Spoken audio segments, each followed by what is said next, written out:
ये कहा जाता है कि जो कर्म हमने पहले किए हैं उनका फल हमें आज मिलता है और जो आज करते हैं उसका फल हमें बाद में मिलेगा।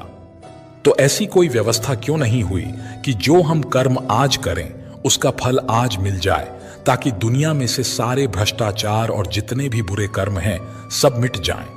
कुछ कर्मों का फल तुरंत मिलता है और कुछ का फल कालांतर में मिलता है। कैसे मिलता है आइए समझते हैं। पुण्य का प्रत्यक्ष फल क्या है? प्रसन्नता व संतुष्टि। और पाप का प्रत्यक्ष फल क्या है? तनाव।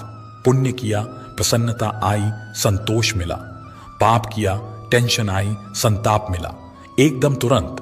अगर आप राह चलते किसी भिखारी या किसी गरीब को 2 रोटी खिलाएं, रोटी खिलाने के कितनी देर बाद संतुष्टि आएगी? तुरंत। और आपने किसी के जेब से रुपया निकाला, रुपया निकालने के बाद आपके मन में टेंशन कितनी देर बाद आएगी? तुरंत। अच्छे कर्म का फल भी तुरंत मिलता है और बुरे कर्म का भी फल भी तुरंत मिलता है। लेकिन यह तो हुआ प्रत्यक्ष फल। एक पारंपरिक फल होता है, वह क्या? पुण्य का पारंपरिक फल सुख समृद्धि है, पाप का पारंपरिक फल दुख दारिद्र्य है। तो पुण्य तुरंत फलता है, सुख समृद्धि में थोड़ा टाइम लगता है, और पाप भी तुरंत फलता है, दुख दारिद्र्य में थोड़ा टाइम लगता है। यह दोनों चलता है। हम जो भी कर्म करते हैं उसका फल हमें अवश्य मिलता है। आप उस फल से भाग नहीं सकते। भागने की कितनी भी कोशिश कर लो पर वह फल आपको भुगतना ही पड़ेगा। इसके बिना कर्म शांत ही नहीं होता। हम कितने भी अच्छे बुरे कर्म कर लें उसका फल हमारे साथ ही रहता है, चाहे वह हमें देर से ही मिले, लेकिन मिलता जरूर है। हम बुरे कर्म को छुपाने के लिए दुनिया की कोर्ट से तो भी बच जाते हैं, लेकिन कुदरत की कोर्ट से कैसे बचोगे? कई साल पहले की बात है। एक शहर में एक जज रहते थे। वे नागर ब्राह्मण कुल के थे और वे खुद भी कठोर वेदंती और कर्म के कानून के अभ्यासी थे। एक बार जज सुबह टहलने के लिए निकले थे। तब उन्होंने देखा कि एक व्यक्ति भाग रहा था और उसके पीछे भागते हुए व्यक्ति ने पीछे से एक खंजर उसके शरीर में मार दिया और तब तक उसको घाव करता रहा जब तक वह मर नहीं गया। यह घटना जज साहब ने अपनी आंखों से देखी। खूनी भाग गया था। उस खूनी को जज साहब ने ठीक तरह से देखा था। फिर जज साहब घर गए, लेकिन यह बात उन्होंने किसी को नहीं बताई, क्योंकि खून का केस आखिर में उनके कोर्ट में ही तो आने वाला था। फिर पुलिस की पूछताछ शुरू हुई। 6 महीने में पुलिस की संपूर्ण इंक्वायरी पूरी हुई, हत्या का मामला दर्ज किया और आखिर में यह मामला उस जज के पास ही आया। लेकिन उन्होंने देखा कि खूनी कोई और ही था। उन्होंने उस दिन जिस खूनी को देखा था वो यह नहीं था। फिर मुकदमा शुरू हुआ। उस व्यक्ति को ही खूनी साबित करने का ठोस सबूत मिला। जज साहब तो जानते थे कि यह व्यक्ति बेकसूर है, लेकिन जज को सबूतों के आधार पर फैसला देना होता है। उसमें न्यायाधीश के अपने खुद के आधार पर उसको बेकसूर नहीं कहा जाता। इसलिए उस निर्मित प्रतिवादी को पूरे सबूतों के साथ खूनी करार किया गया। लेकिन जज साहब एक वेदंती और कुदरत के कर्म के नियम के पक्के अभ्यासी थे। उनको पता था कि असली खूनी घूम रहा है और एक निर्दोष को सजा हुई है। इसलिए उन्होंने फांसी की सजा सुनाने से पहले नकली खूनी को अपने चेंबर में बुलाया। जज साहब के पास जाते ही वह नकली प्रतिवादी रो पड़ा और कहने लगा कि मैं निर्दोष हूं, मैंने खून नहीं किया है। पुलिस को असली खूनी पकड़ में नहीं आया तो उन्होंने मेरे पुराने गुनाहों के आधार पर मुझे पकड़ लिया और मेरे खिलाफ सबूत खड़े करके मुझे कोर्ट में खूनी साबित किया गया है। तब जज साहब ने कहा कि यह हकीकत मैं जानता हूं, तुम बेकसूर हो।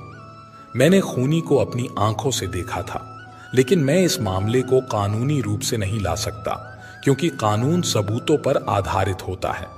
सबूत पूरी तरह से तुम्हारे खिलाफ हैं, इसलिए मैं तुम्हें कानूनी तौर पर खूनी साबित करके फांसी की सजा सुनाने वाला हूं। लेकिन कुदरत के नियम में कहीं कुछ गलत तो नहीं हो रहा है। इस बात को सुनिश्चित करने के लिए मैं तुम्हें अकेले में एक सवाल पूछता हूं। इस बात का तुम मुझे बिल्कुल सही जवाब देना। मेरा सवाल यह है कि क्या तुमने भूतकाल में किसी का खून या फिर उतना ही बड़ा कोई अपराध किया है? झूठे आरोपों में फंसे व्यक्ति ने अपना सिर झुकाकर कहा कि मैंने भूतकाल में 2 खून किए थे, लेकिन मैंने उस समय पुलिस वाले को बहुत सारे पैसे दिए थे, इसलिए मैं निर्दोष साबित होकर छूट गया था। लेकिन इस केस में मैं सच में बेकसूर हूं, फिर भी सजा मिल रही है। जज साहब को समझ में आ गया कि भगवान के कर्म के नियम में कोई चूक नहीं है। पहले 2 खून के समय उसके पुण्य कार्य का फल चल रहा होगा, इसलिए उसका क्रियमाण कर्म ने फल देने में देर लगाई और कर्म संचित हुए। अब जब पुण्य खत्म हुआ होगा तो पहले के 2 खून के फल के रूप में संचित हुए कर्म ने इस बार प्रारब्ध रूप से बेकसूर होने पर भी उसे फांसी की सजा दी।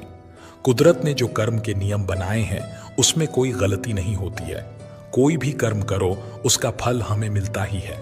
कर्म के नियम में किसी भी वकील की बहस नहीं चलती और ना ही किसी की सिफारिश चलती है। जब तक हमारे पुण्य कर्म का फल हमारे साथ है तब तक सही है, लेकिन हम जो गलत कर्म या दुष्ट कर्म करते हैं वह तो वक्त आने पर ही फल देता है। इसलिए कर्म करने से पहले हमें सोचना चाहिए। कर्म हो जाए इसके बाद उसके फल से भागना व्यर्थ है। हम जो भी कर्म करते हैं उसका फल पाने के लिए तैयार रहना चाहिए। कई कर्म ऐसे होते जो हंसते हंसते किए हो, लेकिन उसका फल रोते रोते भुगतना पड़ता है। दुर्योधन ने एक अबला स्त्री को दिखाकर अपनी जंघा ठोकी थी तो उसकी जंघा तोड़ी गई। दुशासन ने छाती ठोकी तो उसकी छाती फाड़ दी गई। महारथी कर्ण ने एक असहाय स्त्री के अपमान का समर्थन किया तो श्री कृष्ण ने असहाय दशा में ही उसका वध कराया। भीष्म ने यदि प्रतिज्ञा में बंधकर एक स्त्री के अपमान को देखने और सहन करने का पाप किया तो असंख्य तीरों में बिंधकर अपने पूरे कुल को एक एक कर मरते हुए भी देखा। भारत का कोई बुजुर्ग अपने सामने अपने बच्चों को मरते देखना नहीं चाहेगा, पर भीष्म अपने सामने 4 पीढ़ियों को मरते देखते रहे। जब तक सब देख नहीं लिया तब तक मर भी न सके। यही उनका दंड था। धृतराष्ट्र का दोष था पुत्र मोह, तो 100 पुत्रों के शव को कंधा देने का उन्हें दंड मिला। 100 हाथियों के बराबर बल वाला धृतराष्ट्र सिवाय रोने के और कुछ नहीं कर सका। दंड केवल कौरव दल को ही नहीं मिला था, बल्कि दंड पांडवों को भी मिला था। द्रौपदी ने वरमाला अर्जुन के गले में डाली थी, सो उनकी रक्षा का दायित्व सबसे अधिक अर्जुन पर था। अर्जुन यदि चुपचाप उनका अपमान देखते रहे तो सबसे कठोर दंड भी उन्हीं को मिला। अर्जुन पितामह भीष्म को सबसे अधिक प्रेम करते थे, तो कृष्ण ने उन्हीं के हाथों पितामह को निर्मम मृत्यु दिलाई। अर्जुन रोते रहे पर तीर चलाते रहे। क्या लगता है अपने ही हाथों अपने अभिभावकों भाइयों की हत्या करने की ग्लानि से अर्जुन कभी मुक्त हुए होंगे क्या? नहीं, वे जीवन भर तड़पे होंगे। यही उनका दंड था। युधिष्ठिर ने स्त्री को दांव पर लगाया तो उन्हें भी दंड मिला। कठिन से कठिन परिस्थितियों में भी सत्य और धर्म का साथ नहीं छोड़ने वाले युधिष्ठिर ने युद्ध भूमि में झूठ बोला और उसी झूठ के कारण उनके गुरु की हत्या हुई।